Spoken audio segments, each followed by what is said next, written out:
What I want people to really know about World War II is that we saved America and the world from a tyrant, both in Germany and Japan. You know, if we hadn't won the war, we could have been speaking German or Japanese today. So that meant a lot to me to make sure that we kept this country free.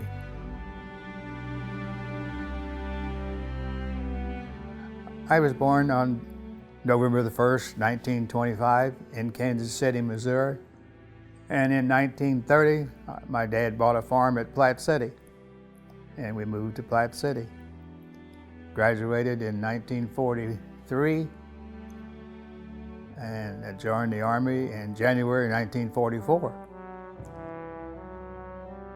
It was after they had landed in France on an invasion, so they needed more soldiers.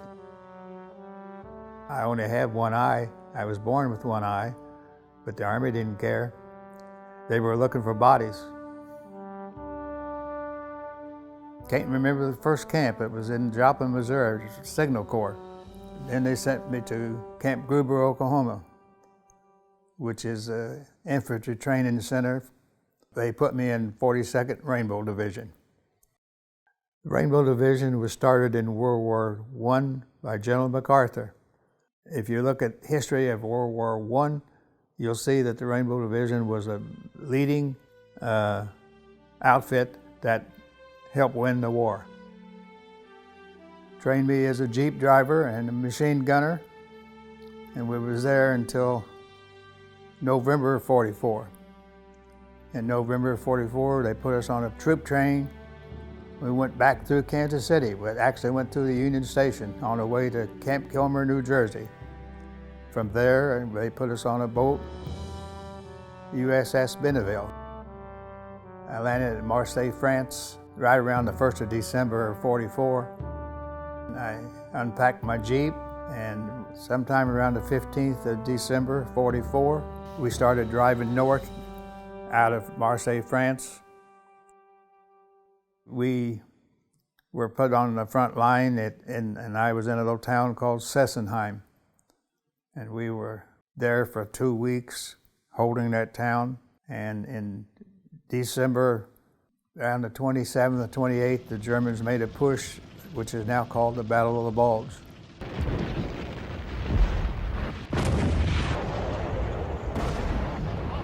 We couldn't believe it because we were not equipped to handle an invasion by Germany. We only had small arms rifles, and we didn't even have a bazooka, which could knock out tanks. And they were sending trained troops from the SS division, plus had tanks. We couldn't stand up to the tanks with small arms fire. And the lieutenant talked to some German. They said, if you don't give up, we're going to knock the house down and with you all inside it. So we gave up.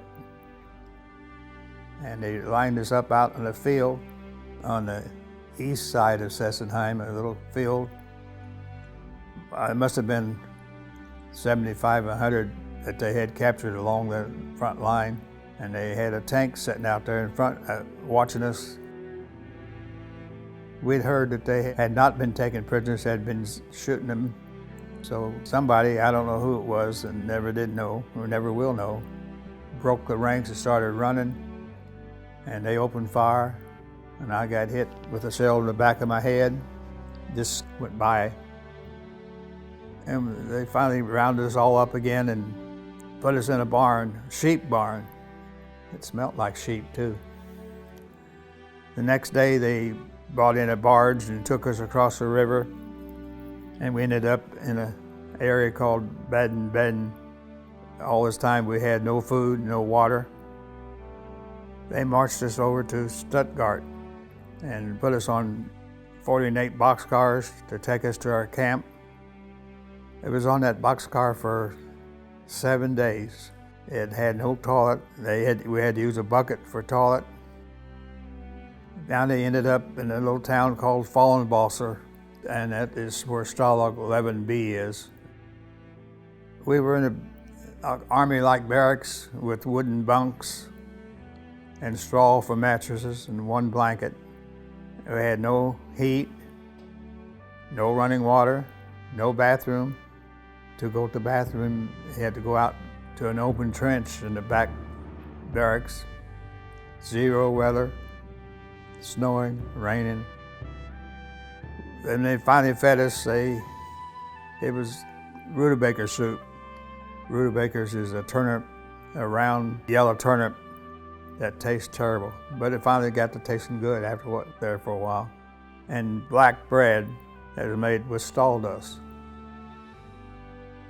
This went on for February, March, April, and May, around the 1st or 2nd of May, the British liberated that camp. And they just came in with their tanks and rolled over the fence, and we were free to roam the country. And in that little town, there was a couple warehouses full of food. We gouged ourselves and got sick. But after about a week, they put us on an airplane and flew us over to London, England. And being wounded, I was put in the 91st General Hospital near Piccadilly Circus in London. I was in London for about 30 days before they put us on a boat and shipped us home. Since we weren't fully recovered, they took a train from Kilmer, New Jersey to Hot Springs, Arkansas.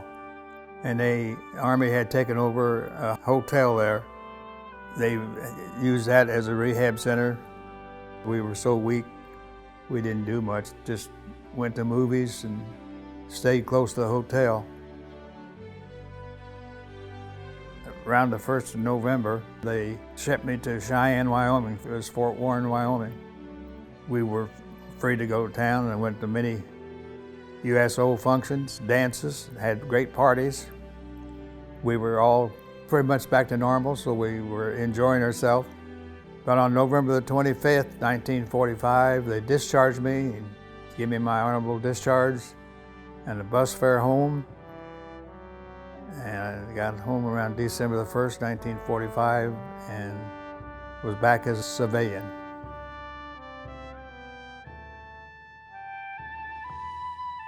It really vexed me that I could really do what I did in the war and still live. A lot of people didn't survive World War II.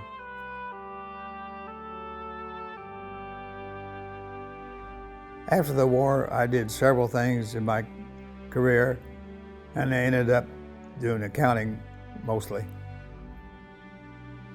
58 and 59, I was working for a Chevrolet dealership called Class & Moore Chevrolet on Southwest Boulevard as their office manager. And Bonnie was working with GMAC, which finances for General Motors dealers. We got to talking on the phone, and I set up a meeting with her, and we started dating early 59. And we decided we should get married, but she wasn't 21 yet, so I had to wait till she became 21 in January of 1960. And we got married in February 1960. Had 3 children, Karen, Kevin, and Chris. We have 5 grandchildren and 2 great-grandchildren. I don't know what a person would do without a family to take care of them. Marley was my friend, the cat. We got him in 2005, and I was really kind of depressed. But Marley came into our home for both Bonnie and I. Really enjoyed him. He's my friend. He follows me around, sits in my lap. He's really a great friend. When I was discharged in 45, the following year in 46, somebody from the Legion, American Legion Post 370, contacted me and wanted me to join the American Legion. I've been in the American Legion for 68 years. About 20 years after that, the VFW contacted me, Post 846, and I joined that. The 48 is an organization of American Legion officers, and I got real active in the 48, and in fact, I have a book when I was Chef de Gare for the state of Kansas. One of the members presented me with a big gavel, about 3 feet long, and I still have that hanging in the basement.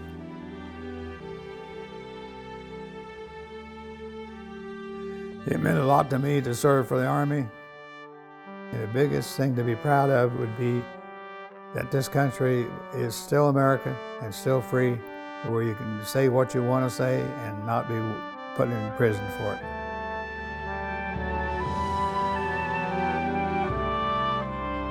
How lucky can you be at 89 to survive World War II and a prisoner of war in Germany for 272 days? It's a great feeling to have your children around you and your grandchildren.